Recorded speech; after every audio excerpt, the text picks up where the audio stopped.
코스피도 지금 가대평가, 금도 상당한 가대평가 영역에 들어있거든요. 특히 미국 주가에도 거품이 발생했다고 저는 보고 있는데 돈을 일하게 만드는 것도 중요하지만은 때로는 쉬게 만드는 것도 중요하다.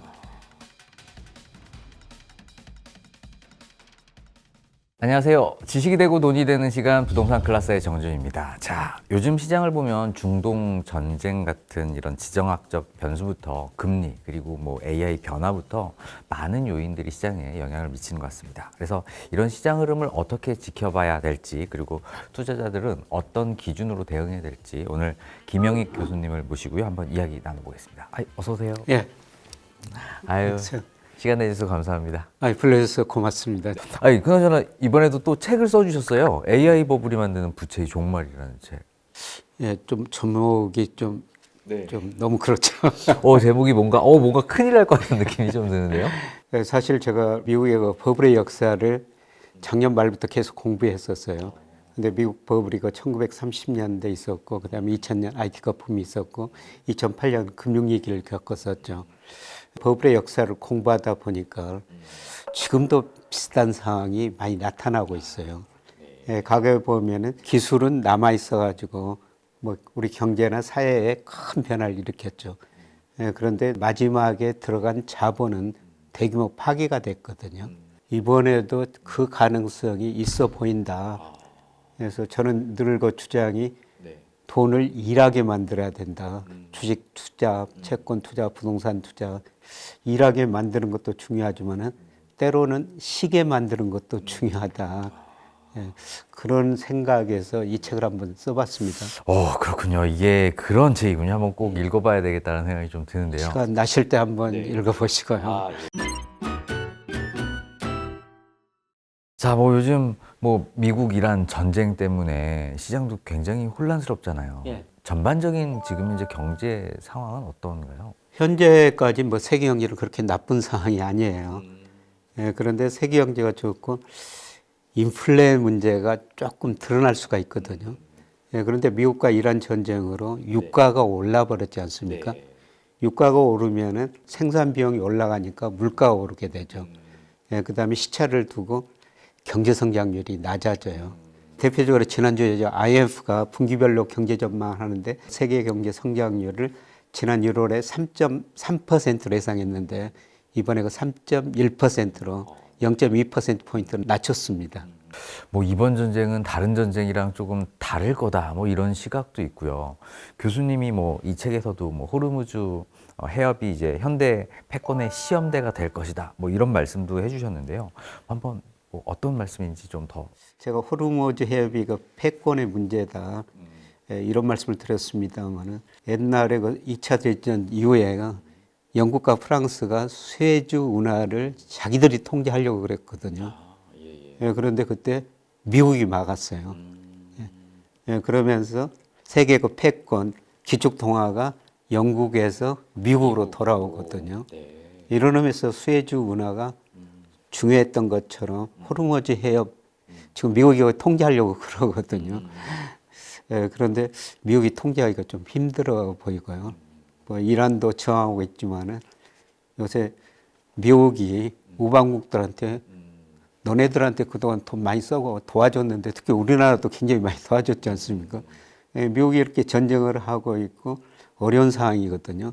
그런데 왜 안 도와주느냐. 아마 호르무즈 해협 때문에 미국 패권이 좀 약화될 것 같고요. 그리고 1974년에 사우디가 원유를 수출하면서 달러를 결제로 받았어요. 그게 페트로 달러죠. 그런데 얼마 전에 그 사우디도 중국으로 수출하면서 이안을 받겠다. 특히 이란은 중국으로 원유를 수출하면서 전부 이안을 받겠다. 이러면서 미국 달러 패권이 조금 약화되는 이런 국면이 앞으로 전개될 것 같습니다.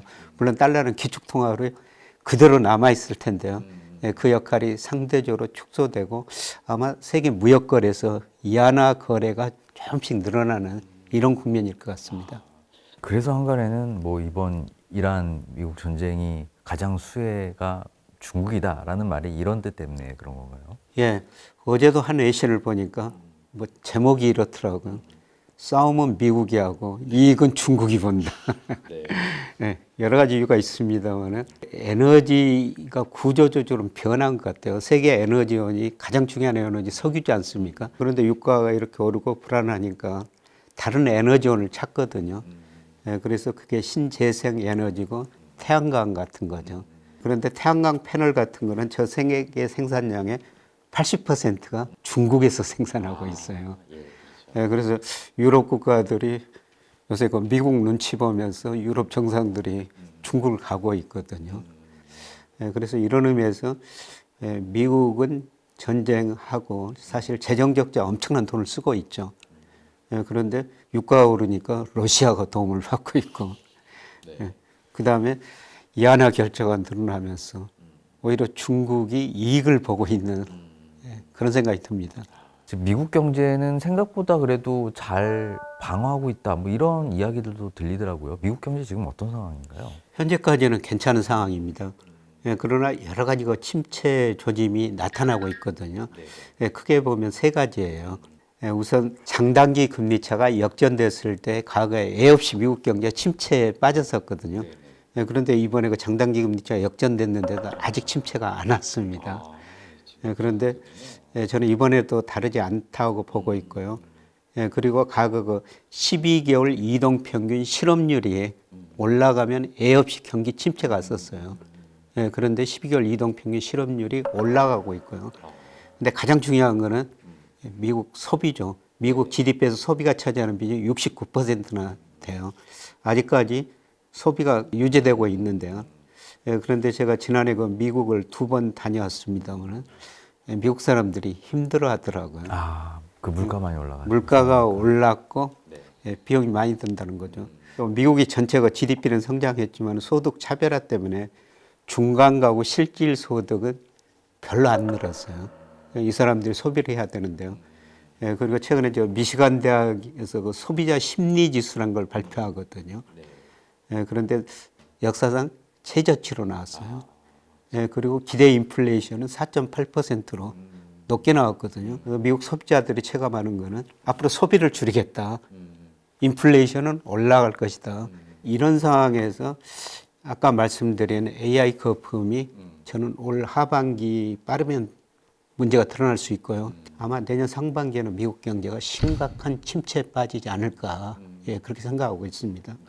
이런 어떤 트럼프의 어떤 결정으로 인해서 자산 시장은 지금은 분위기는 좋지만 앞으로 좀 위험할 가능성도 내포하고 있는 거잖아요. 변동성이 워낙에 높으니까. 미국 주가나 우리 주가나 좀 과대평가에 있다. 특히 미국 주가에서 거품이 발생했다고 저는 보고 있는데 예, 사실 늘 고민하는 게 거품이 언제 꺼질지는 누구도 모르죠.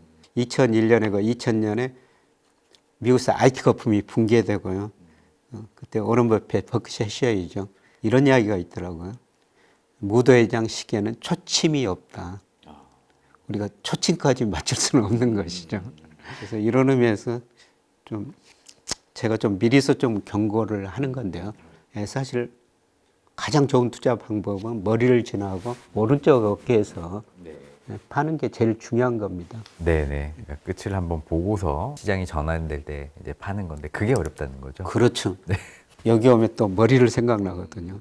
그래서 그때 오면 또 못 파는 경우가 많아요. 그러다가 다시 바닥까지 가는 경우가 많습니다. 지금은 뭐 약간 좀 비중을 좀 어느 정도 줄이고 조금 쉬어야 될 이런 타이밍일 수도 있겠군요. 예, 뭐 더 오를 거예요. 뭐 우리 코스피도 오늘 역사상 최고치도 기록했고 미국도 역사상 최고치를 기록했는데요.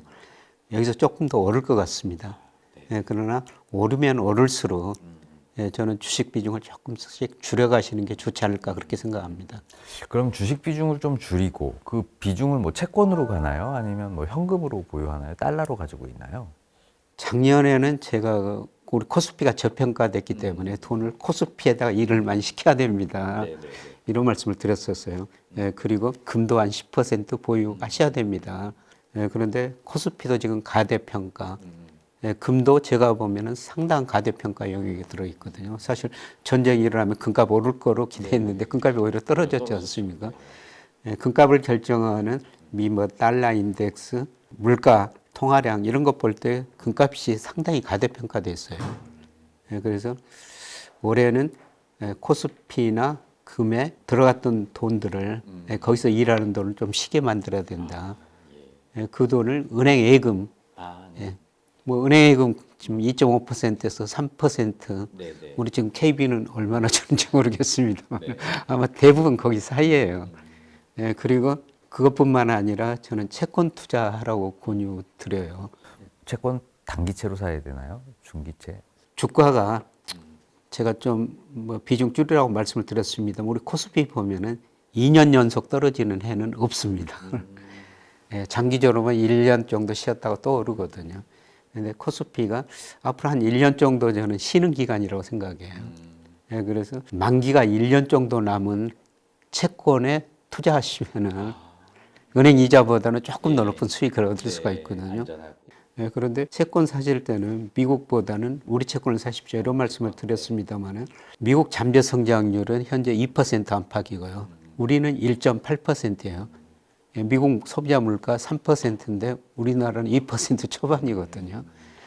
앞으로도 우리 잠재 성장률, 물가 상승이 미국보다 더 낮을 거예요. 금리를 결정하는 두 가지가 미국보다 우리가 더 낫다는 거죠. 그리고 미국의 GDP 대비 국가 부채는 120% 되는데요. 우리 아직 50%도 아니에요. 우리 정부가 미국 정부보다 더 건전합니다. 그런 의미에서 저는 이제 우리 채권 사시라고 말씀드리고요. 그 다음에 해외 투자할 때는 꼭 환율을 고려해야 되죠. 달러 인덱스가 뭐 97까지 갔다가 최근에 미국과 이란 전쟁으로 100 근처까지 올라왔는데 그 사이에서 움직이고 있는데 사실 이런 전쟁이 일어나면 미 달러 인덱스가 많이 올라야 되거든요. 근데 아주 조금 오르는데 그쳤어요. 그만큼 미국 정부 부채 많고 대외 부채 너무 많거든요. 이런 걸 고려하면은 저는 장기적으로 달러 가치가 하락할 거라고 보고 있어요. 이런 의미에서 제가 주식도 미국보다는 우리 주식, 뭐 채권도 우리 채권을 더 많이 사시는 게 좋을 것 같습니다. 지금 연준 입장에서 금리는 어떻게 앞으로 될까요? 오시에 새로운 거 연준 의장이 어제 그 청문회를 했더라고요. 그래서 그 독립적인 통화 정책을 펼치겠다. 그런데 트럼프 대통령이 임명했으니까 좀 영향을 받을 수밖에 없는 것 같고요. 근데 연준의 그 통화 정책 목표가 물가 안정하고 최대 고용이거든요. 그런데 앞서 제가 미국 경제가 침체에 빠질 것이다. 소비가 줄어들면 기업들이 고용을 줄일 수밖에 없거든요. 아마 4분기 가면은 고용이 감소하리라고 보고 있거든요. 물가는 좀 높은 수준 유지하겠지만은. 그래서 연준이 고민이 많겠습니다만은 저는 금리 2차례 정도 내릴 거라 보고 있습니다. 그래서 제뿐만 아니라 그 주요 IB들이 어떻게 보는지 뭐 이걸 계속 보는데요. 미국 그 연준의 기준금리가 3.5에서 3.75%, 상한선이 3.75%거든요. 근데 연준 그 기준금리 전망치 IB들 보니까 연말에 3.25, 2차례 인하한다고 보고 있습니다. 그리고 아주 그 특이한 경우가 한 군데 있던데 CT 여기는 3.0, 12월에 비컷 0.5%포인트 내린다는 겁니다. 아마 제 견해도 비슷해요. 그만큼 고용이 위축되고 미국 경제가 침체에 빠질 수가 있다는 겁니다. 그런데 기준금리가 인하됐을 때 달러 인덱스도 같이 떨어지거든요. 또 달러 인덱스가 떨어지면은 우리 환율은 떨어져 버리거든요. 그래서 미국 투자할 때는 꼭 환율을 좀 고려하시는 게 좋을 것 같습니다.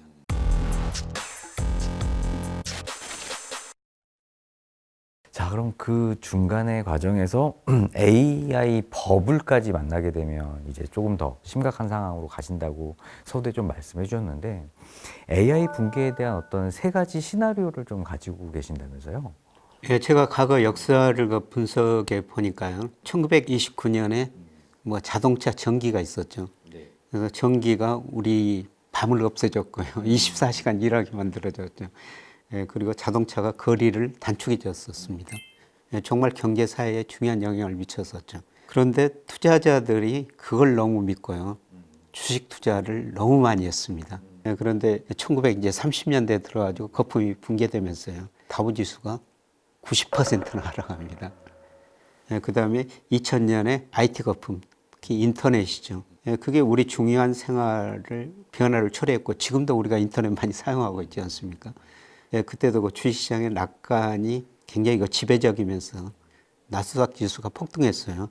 근데 2000년 2월 들어서 이제 하락이 시작해가지고 나스닥 지수가 거의 80% 떨어집니다. 그 다음에 2008년 그 금융위기에는 2000년에서 2006년까지 미국 집값이 2배나 올랐어요. 집값이 오르니까 미국 가게가 돈 빌려가지고 집 사고 금융회사들은 집을 담보로 다양한 파생 상품을 만들어서 팔았죠. 근데 집값이 급락하니까 그 상품의 문제점이 드러나는 거죠. 그래서 과연 저 상품을 믿을 수 있을까? 신용의 문제가 생겨가지고요. 금융회사들끼리 돈을 서로 안 빌려줍니다. 그래서 리만 브라더스 같은 큰 회사가 파산하면서 위기를 겪죠. 그런데 이번에는 저는 두 가지가 겹쳐 있는 것 같아요. 지금 AI 거품이 상당히 심각한 것 같고요.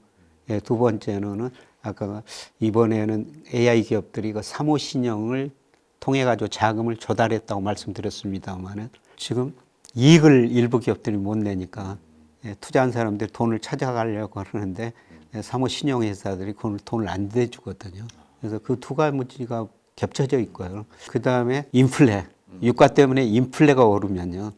미 연준이 저는 뭐 경기 침체 때문에 금리를 내려야 된다, 내릴 것이다 이렇게 말씀을 드렸습니다만 혹시라도 인플레가 더 심각해지면은 연준은 금리를 올려야 되거든요. 금리를 올리면은 좀 자산 가격, 거품, 부채 문제 두 가지가 터질 수가 있죠. 그래서 자산 가격 거품, 신용 문제, 통화 정책 뭐 이런 거 세 가지 시나리오를 생각해 볼 수가 있는데요. 저는 그 통화 정책보다는 자산 가격, 그다음에 신용 이런 거 두 가지 문제가 드러날 수 있을 것 같습니다.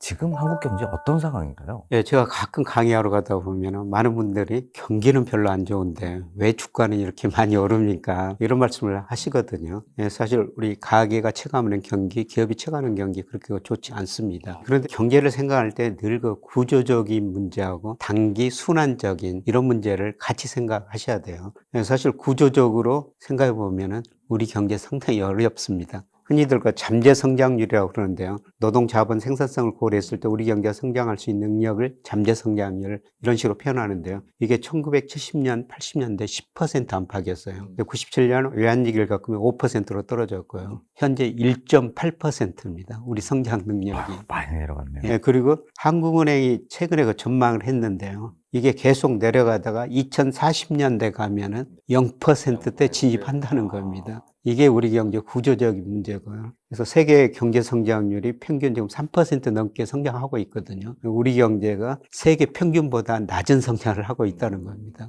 그래서 이런 구조적인 문제만 생각하다 보면은 사실 주식시장이 왜 이렇게 오르는지 이해가 안 되죠. 이해가 안 되죠. 그런데 단기 순환으로 보면은 작년부터 회복됐었어요. 대표적인 게 우리가 경기를 예측할 때 우리 국가 데이터처에서 발표하는 선행지수 순환 변동치라고 있거든요. 그게 굉장히 빨리 증가하고 있어요. 그게 이제 증가한 거는 주로 수출 때문이죠. 반도체 수출이 많이 증가했고 소비도 정부가 작년에 돈을 많이 썼고 우리 교수님도 작년에 20만 원 받으셨을 겁니다.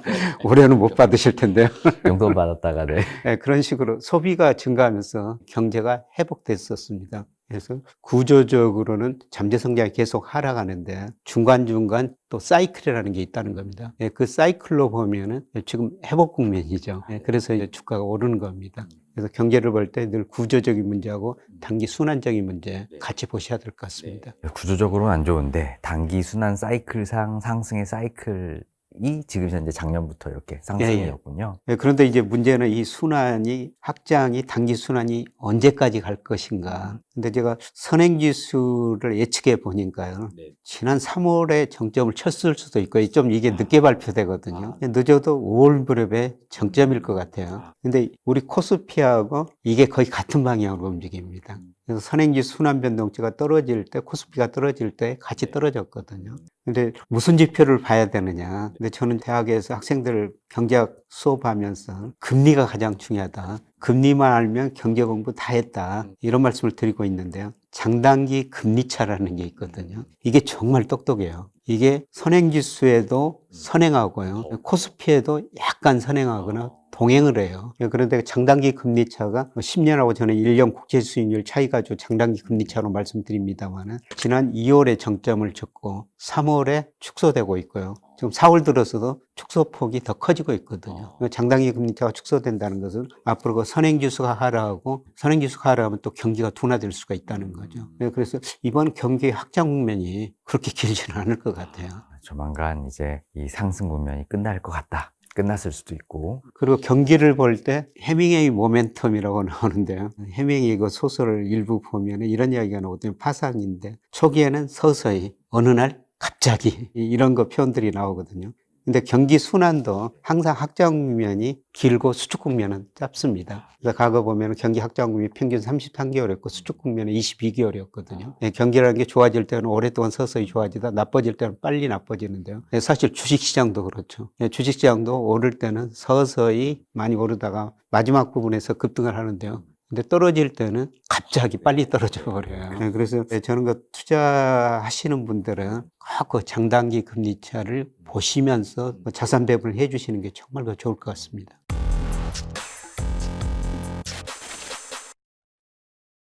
자, 우리나라는 특히 수출이 굉장히 중요하잖아요. 예. 최근 수출 흐름은 좀 어떤가요? 수출 정말 잘 되고 있습니다. 우리 GDP에서 수출이 차지하는 비율이 40%거든요. 그래서 우리 그 수출 의존도가 높으니까 수출은 결국 세계 경제거든요. 그래서 일부 저 미국 경제학자들이 우리 경제를 뭐 탄광 속의 카나리아다. 그다음에 세계 경제 풍향계다.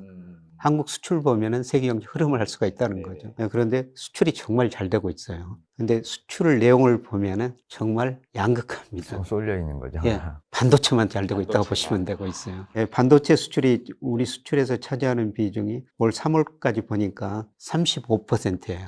한 섹터만. 네. 그 다음에 잘 되는 게 자동차거든요. 자동차 비중이 한 12% 갔다가 반도체가 워낙 잘 되고 자동차 수출은 올해 들어서 별로 안 좋습니다. 우리 자동차 수출은 40% 이상이 미국으로 가는데요. 트럼프 대통령이 자동차 관세를 부과했죠. 그 다음에 미국 사람들이 좀 먹고 살기가 힘들어지니까요. 자동차를 덜 사고 있습니다. 그래서 미국으로 자동차 수출이 줄어들면서 자동차 수출이 좀 감소하고 있고요. 반도체 혼자만 수출이 잘 된다. 이렇게 보시면 될 것 같습니다. 그럼 지금 현재 뭐 반도체 사이클도 굉장히 중요할 것 같은데요. 반도체 사이클은 지금 호황 국면인 건 맞는 거죠? 언제까지 좀 지속될까요? 초호황이죠. 초호황. 그런데 요새 그 반도체 담당 애널리스트들이 굉장히 낙관적이거든요. 이번에는 다르다. 반도체는 과거 보면 늘 사이클이 있었어요. 그런데 이번에는 사이클이 아니다. AI 혁명 때문에.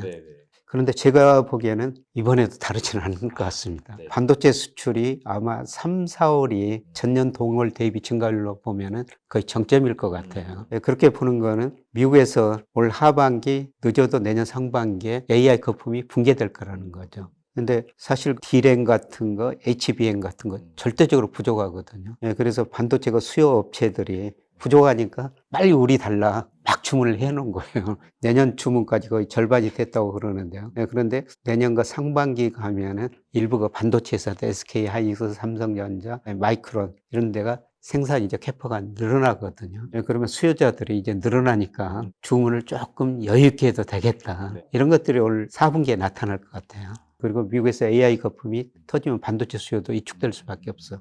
그래서 저는 이번에도 그 사이클은 존재할 것이다. 이렇게 보고 있는데요. 이거는 뭐 반도체 담당 애널리스트들이 이쪽에는 저보다 더 잘하니까 좀 지켜봐야 될 것 같습니다.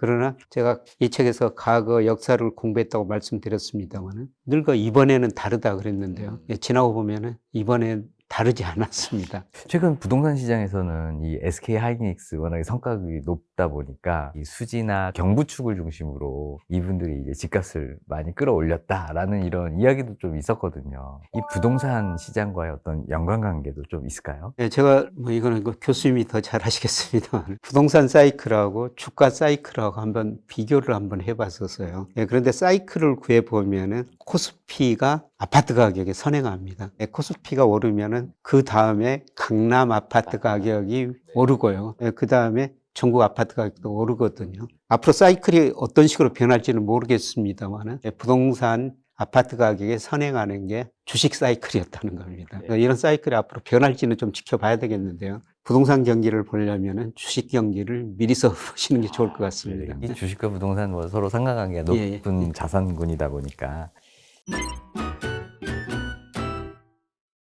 이런 우리나라의 반도체 중심 구조, 이게 좀 한국 경제에 좀 부담이 될 수 있다라는 시각도 있더라고요. 예, 그렇죠. 그러니까 우리 GDP에서 수출이 차지하는 비중이 40%고 수출 중에서 반도체가 차지하는 비중이 35%니까요. 예를 들어서 미국에서 AI 거품이 붕괴되고 반도체 수출이 줄어들면은 전체 수출 증가율 많이 낮아지고 우리 경제 성장률도 많이 낮아질 것 같습니다. 예, 그래서 이제 올해보다는 내년 경제 전망들이 많이 나오는데요. 내년에는 상대적으로 성장률이 낮아질 것이다 이렇게 전망하는데요. 반도체 수출이 줄어들고 수출이 감소하면은 성장률이 더 낮아질 수가 있죠.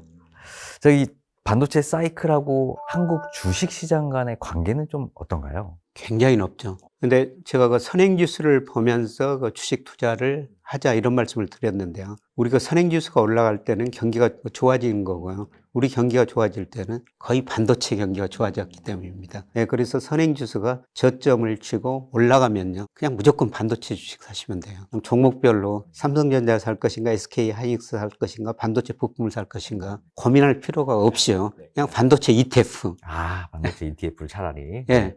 이걸 사시면 됩니다. 예, 그러면 코스피 지수보다 훨씬 더 수익률이 높거든요. 그런데 선행지수가 꺾인 시점에서는 반도체 가격이 더 많이 떨어지죠. 그래서 이런 시점에서는 반도체 투자는 여기서 좀 더 올라갈 수 있습니다만은 제가 아까 빠르면 3월 늦어도 5월 물에 선행지수 순환 변동기가 정점을 칠 수 있다 이런 말씀을 드렸습니다만은 이제 서서히 반도체 비중을 좀 줄이시는 게 제가 보기에는 좋을 것 같습니다. 아, 교수님 이렇게 앞으로의 향후 시나리오를 가지고 대응을 하시니까 뭔가 굉장히 투자하시는데도 기준점이 있어서 되게 좋을 것 같아요. 정말 그 기준이 중요한 것 같아요. 기준이 없으면은 굉장히 비쌀 때 포모 현상 같은 거 이런 현상에서 주식을 뭐 더 사고요. 그 다음에 굉장히 싸졌는데도 두려움 때문에 주식을 팔게 되거든요. 그래서 자기 나름대로 기준이 있으면은 비쌀 때 주식 비중 줄이고 쌀 때 주식 비중을 늘릴 수가 있는 거거든요. 그래서 늘 저는 투자자분들에게 기준을 마련해 주십시오. 그런 말씀을 드립니다.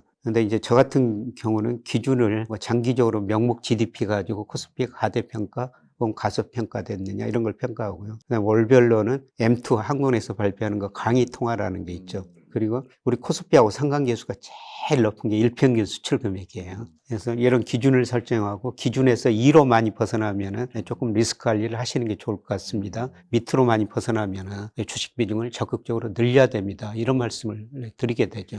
그래서 나름대로 기준이 정말 중요한 것 같습니다. 그럼 교수님은 이런 GDP나 M2 일평균 수출액 매번 통계치가 나올 때마다 이걸 다 체크를 하시는 건가요? 예, 제가 뭐 GDP뿐만 아니라 M2, 그다음에 일평균 수출 금액 다 예상을 하죠. 예, 그리고 데이터가 발표되면 제 모델이 얼마나 틀렸는가. 조금 틀리면 그대로 모델을 유지하고요. 예측 오차가 크면은 모델이 잘못됐구나. 다시 수정을 합니다. 예, 그런데 우리 코스피하고 그 일평균 수출액하고 상관계수가 0.9이나 나와요. 이렇게 높은 변수가 없습니다. 그래서 일평균 수출 금액을 예상하면서 앞으로 코스피가 어떻게 될 것이다. 근데 일평균 수출 금액으로 평가해 보면은 지금 코스피가 지나치게 가대평가됐어요. 그런데 우리가 일평균 수출에 비해서 코스피가 가대평가된 경우가 2000년 이후로 4번 있었거든요. 2000년에 IT 거품이 있었죠. 그때 지나치게 가대평가됐고요. 그 다음에 2006년, 2007년에 가대평가 정도는 그렇게 심하지 않았었습니다만은, 그때 그 주식형 펀드 캠페인이 있었거든요. 그때 저도 은행 계열회사 연구소 소장을 했습니다만은, 그때 이제 금리가 떨어지니까 은행들이 그 수익원 다변화해야 된다. 그러면서 주식형 펀드 캠페인을 했어요. 모든 은행이 했거든요. 안 사면 안 될 것 같고. 그렇다가, 그 다음에 2001년, 2002년 동학 개미운동이라고 많은 개인들이 그 주식시장에 참여했죠. 그래서 거품이 발생했다가 붕괴됐고요. 그 다음에 지금의 AI 거품이 발생했었습니다. 근데 돌이켜보면은 제가 조금 빨리 경고를 했습니다만 제가 늘 좀 빨리 가는데요. 지금은 좀 조심스럽게 접근해야 할 때가 아닌가 생각됩니다. 올 한 해는 또 변수들도 많고 버블일 가능성도 좀 높으니까 개인 투자자분들도 좀 조심하게 접근을 좀 해야 되겠네요. 자, 교수님, 아마 이번 3부는 우리 구독자분들이 가장 귀 기울여 들으실 만한 내용일 것 같은데요. 그러니까 결국 투자 전략이 중요하잖아요. 이제 앞으로 어떻게 투자를 해야 될지 한번 말씀 좀 여쭤보고 싶은데요. 뭐 지금과 같은 상황에서는 투자자는 어떤 입장으로 이렇게 접근하면 될까요? 주식시장 전망이 어떻게 되느냐 거기에 이제 투자 전략이 다 달라지는데요. 최근에 보니까 골드만삭스가 앞으로 12개월 이내에 우리 코스피가 8천 갈 수 있다. 이런 전망을 내놨더라고요. 그런데 뭐 주가 전망하시는 분들이 정말 많고요. 근데 어떤 분은 그렇게 8천 이야기를 하고 저는 4,300 이야기를 하고 있거든요. 정말 큰 차이가 있죠. 정반대군요. 네. 플러스 2천이냐 마이너스 2천이냐. 근데 그 코스피를 재는 잣대가 다른 것 같아요. PBR로 예상을 해가지고 뭐 8,000, 뭐 7,500 이야기 하는데요. 예, 저는 그 매크로를 공부하기 때문에 뭐 명목 GDP 일평균 수출, 강의 통화, 거시지표로 보거든요. 예, 그렇게 보면은 적정 순위 한 4,300 정도 나와요. 예, 정말 큰 차이가 있죠. 투자자들이 참 혼란스러울 것 같아요. 결국 저는 뭐 이견에 저견에 들어보시고 판단하시는 게 좋을 것 같은데요. 하락 국면은 좀 그동안 보면은 좀 맞췄던 것 같습니다. 이번에 다를 수도 있어요. 근데 제가 보는 경제 지표는 여기에 비교하면 코스피가 너무 과대평가됐습니다. 여기서 거품이 발생했는데 사실 거품이라는 게 얼마나 커질지는 알 수가 없는 거거든요. 조금 더 커질 수 있습니다. 저는 그 조심스럽게 이제 접근해야 될 시기고요. 앞서 말씀드렸습니다만은 늘 제가 돈을 일을 시켜야 된다. 장기적으로 물가 상승률보다는 국채 수익률, 그다음에 코스피, 그다음에 아파트 가격, 금 가격 다 더 높거든요. 이런 데다가 돈을 일을 시켜야 돼요. 근데 작년에는 제가 코스피가 저평가됐기 때문에 코스피나 금에다 일을 시켜야 된다. 근데 지금은 코스피, 금값 가대평가됐어요. 그 두 개의 비중을 좀 줄이고 뭐 은행 예금을 가지고 계시든지 아니면 가장 좋은 방법은 만기가 1년 정도 남은 채권을 사시는 게 좋을 것 같습니다. 그러니까 만기가 1년 남은 채권이라고 하면 일단 뭐 트리플 A나 국채 이외에 다른 것도 괜찮은 건가요? 저는 국공채가 그래도 좋다고 국공채? 생각합니다. 네네, 국공채로. 예, 그리고 네. 은행채까지는 괜찮을 것 같아요. 예, 그런데 회사채는 뭐 그 사이에 제가 내년 상반기에 미국에서 위기가 올 수 있다 이런 말씀을 드렸습니다만은 신용 등급이 많이 떨어질 수도 있고요. 그 사이에 그 회사가 어려질 수가 있어요. 예, 그래서 회사채 신용 등급이 AA라고 샀는데 트리플 플러스로도 갈 수도 있거든요. 지금은 그 수익보다는 돈을 지키는 게 더 중요하다. 예, 그래서 수익률은 낮지만은 뭐 국공채, 은행채까지는 괜찮을 것 같습니다. 그럼 국공채나 은행채 만기 1년 남은 거를 살려면 어떻게 사면 되나요? 증권회사 거래하시는 증권회사 들어가면요. 예를 들어서 제가 거래하는 그 증권회사는 오늘의 증권이라고 들어있거든요. 예, 거기 보면은 만기가 뭐 1년 남은 거, 2년, 심지어 몇 개월 남은 거까지 그 증권회사 파는 게 있어요. 근데 이거는 그 증권회사마다 다릅니다. 근데 거래하시는 증권회사 가셔가지고요. 채권 물어보시면은 이게 만기가 얼마고 세후 수익률이 얼마다 이런 게 다 나와 있거든요. 세후 수익률 보니까 그렇게 높지는 않습니다. 3% 안팎이고 그것보다 낮은 것도 있는데요. 그래도 은행 이자보다는 좀 더 높거든요. 지금은 그런 채권을 투자하시는 게 좋을 것 같습니다.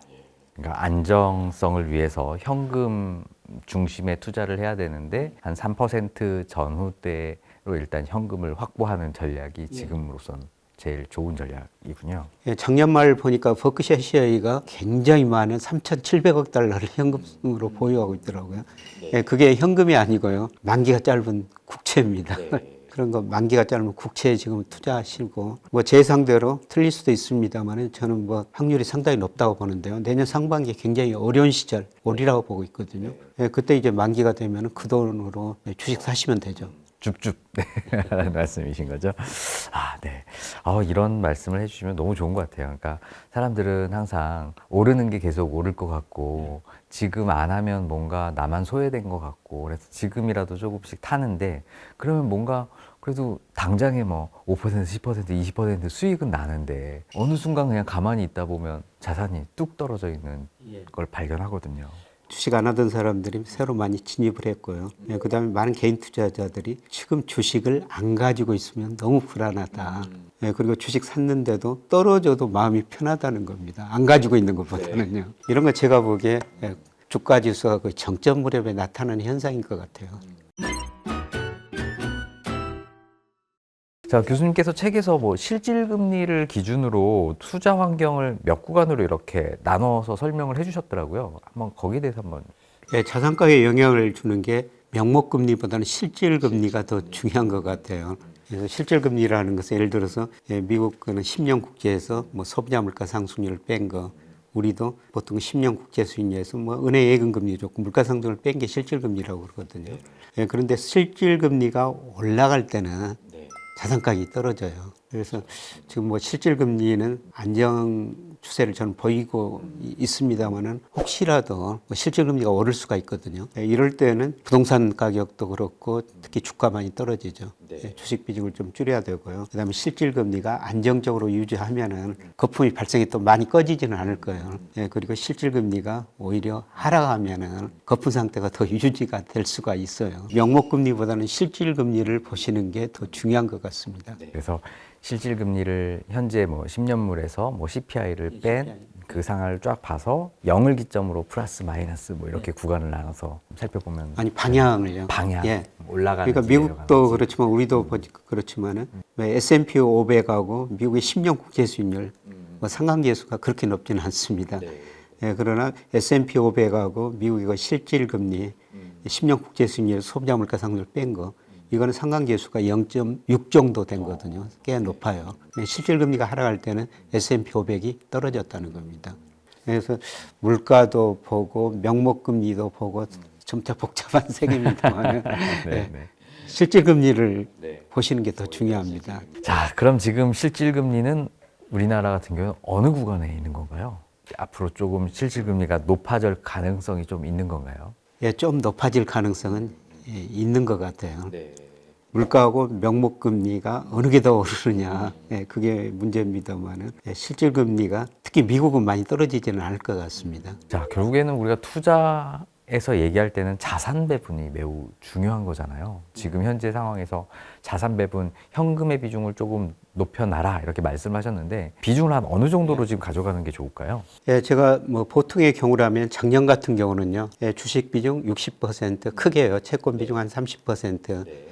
그다음에 나머지 뭐 대체 자산 이런 거를 10% 정도 유지하시는 게 좋을 것 같습니다. 이런 말씀을 드렸는데요. 근데 올해는 저는 주식 비중을 30% 안팎, 그다음에 채권 비중을 40% 좀 넘게, 나머지는 현금성 자산, 은행 예금 같은 거죠. 돈을 지키는 것이 중요한 시기가 아닌가.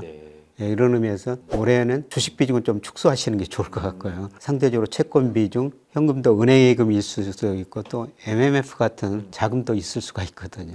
지금은 그 유동성이 높은 현금성 자산을 가지고 계시는 게 좋을 것 같습니다. 아까 채권도 뭐 만기가 긴 것보다는 뭐 만기가 1년 정도 남은, 물론 그 수익률은 낮습니다만 이런 때는 우리가 그 자산 배분을 할 때 꼭 고려할 게 수익성하고 안정성이거든요. 그래서 작년에 그 선행지수가 상승면이었으니까 수익성을 더 높여도 된다. 그래서 코스피 투자를 많이 하시라고 권유한 거고요. 근데 올해는 코스피가 고평가이기 때문에 수익성보다는 안정성, 돈을 더 지키는 게 더 중요하다. 이런 의미에서 채권이나 은행예금 이런 식으로 가지고 계셔도 될 것 같습니다. 작년에는 주식을 한 60을 가졌다면 그걸 한 절반으로 줄인 한 30 정도의 나머지 현금의 비중을 좀 늘려서 추후에 있을 충격에 조금 늘릴 수 있는, 왜냐면 이게 처음 듣는 분들은 현금 아니라 그럼 전액현금을 생각하시는 분도 계시거든요. 전체적인 자산 배분에서 주식을 이렇게 많이 줄여야 된다라는 말씀이신 거죠? 뭐 주식을 전혀 안 가지고 있을 수는 없죠. 그리고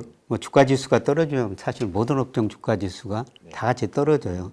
그래도 상대적으로 경기 수축국면에서 덜 떨어지거나 약간 오를 수 있는 주식도 있어요. 이런 것들을 소위 가치주라고 그러죠. 배당을 많이 주는 주식들. 이런 게 우리나라에서는 대표적으로 통신 서비스. 이거 매년 배당 수익률이 4 내지 5% 되고요. 그리고 필수 소비재라고, 경제가 아무리 어려워도 우리 라면 밥은 먹고 살아야 되지 않습니까? 그런 거 일부 음식료 뭐 이런 것들은 상대적으로 덜 떨어지거나 일부 오를 수도 있죠. 그러니까 주식 비중도 전체적으로는 줄이지만은 업종별 비중도 조정을 해야 된다는 겁니다.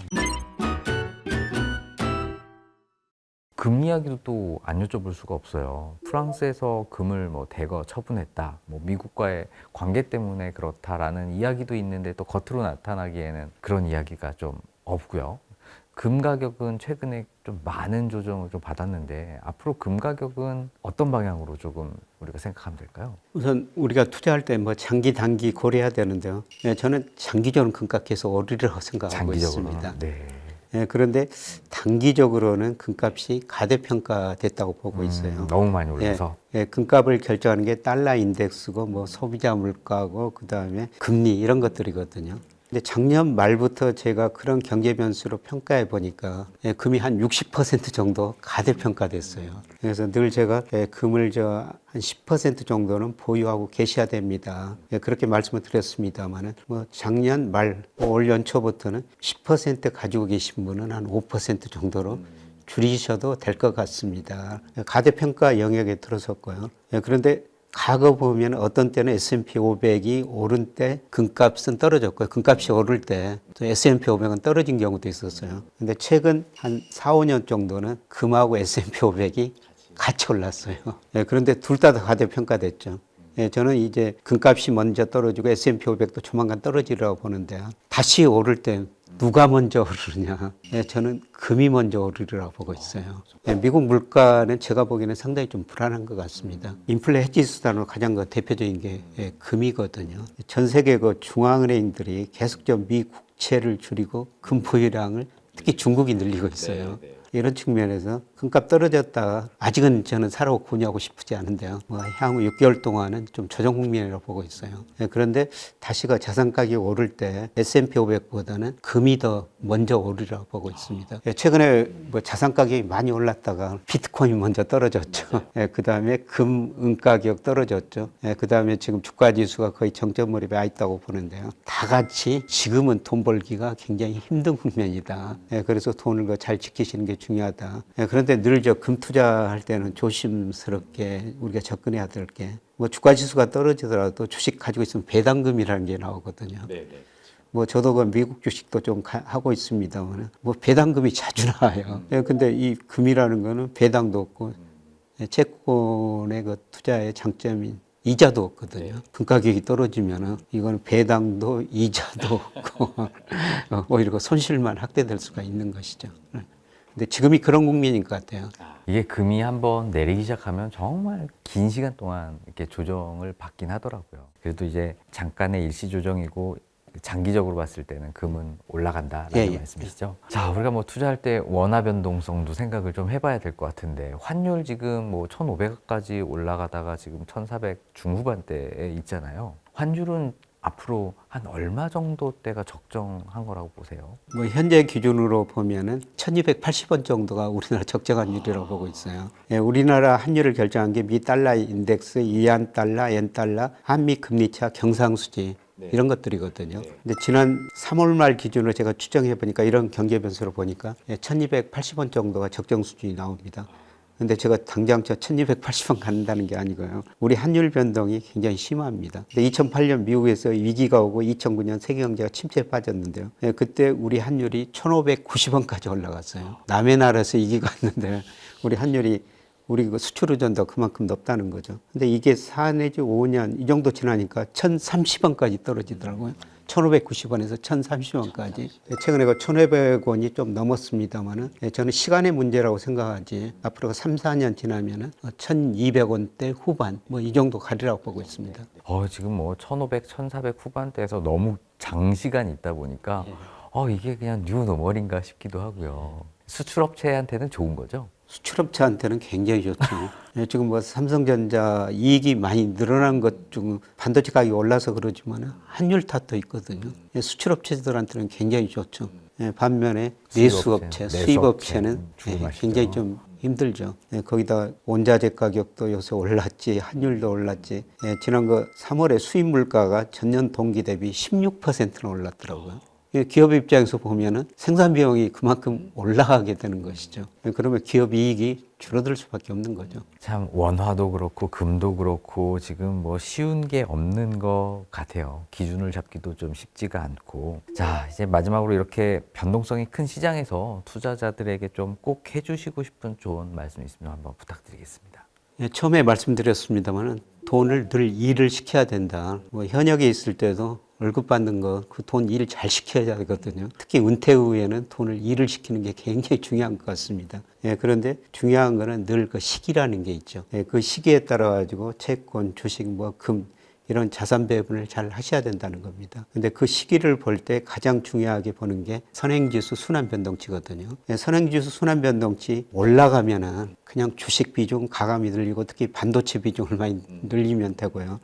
그다음에 선행지수 순환변동치가 떨어지면은 반도체 비중 줄이고 주식 비중 줄이고 채권 비중을 늘리시면 돼요. 예, 지금 조만간 그런 시기가 오지 않을까. 예, 그런데 일반 개인 투자자들은 지표를 잘 모르죠. 근데 국가 데이터처에 가면 매달 말에 데이터를 발표하거든요. 그런데 이게 좀 늦게 발표를 해요. 그러니까 매월 말에 지난달 통계를 발표하거든요. 그런데 주가라는 거는 뭐 조금 선행해서 움직이기 때문에 사실 그거로 보면은 주식을 안전히 바닥에서 살 수는 없어요. 무릎에서 살 수 있습니다. 그리고 그거 꺾이는 거 보고 주식을 할 때는 머리가 아니라 어깨 정도 돼요. 그 다음 어깨에서. 예, 다음 어깨. 예, 그런데 늘 말씀드리지만 주식이랑 무릎에서 하고 어깨에서 팔아야 된다. 이게 가장 좋은 방법이에요. 예, 그래서 선행지수 순환변동치를 꼭 보시는 게 좋을 것 같고요. 예, 그리고 선행지수 순환변동치보다 더 빨리 얻을 수 있는 게 장단기 금리차입니다. 예.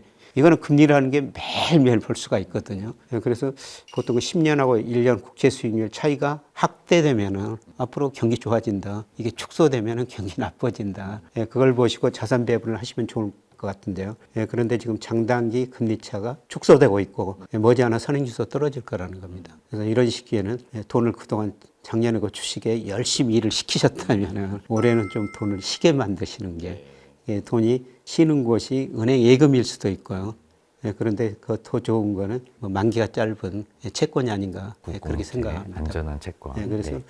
꼭 경기 순환을 보시라는 겁니다. 제가 그 금융회사 다니면서 많은 부자들을 만났는데요. 부자 한 분이 이런 이야기를 해요. 다른 부자도 그렇지만 시대에 당하지 말자. 개인한테 당하면 일부 자산을 잃을 수가 있지만 시대에 당하면 모든 자산을 잃을 수가 있다는 거죠. 그래서 시대의 흐름, 조금 더 적게는 거시경제의 흐름, 거시경제 흐름을 볼 때 선행지수나 장단기 금리차 이걸 보시고 자산 배분을 하시는 게 좋을 것 같습니다. 자, 오늘은 김영익 교수님과 함께요. 글로벌 경제 흐름부터 한국 경제 그리고 투자 전략까지 전체 시장을 한번 짚어봤습니다.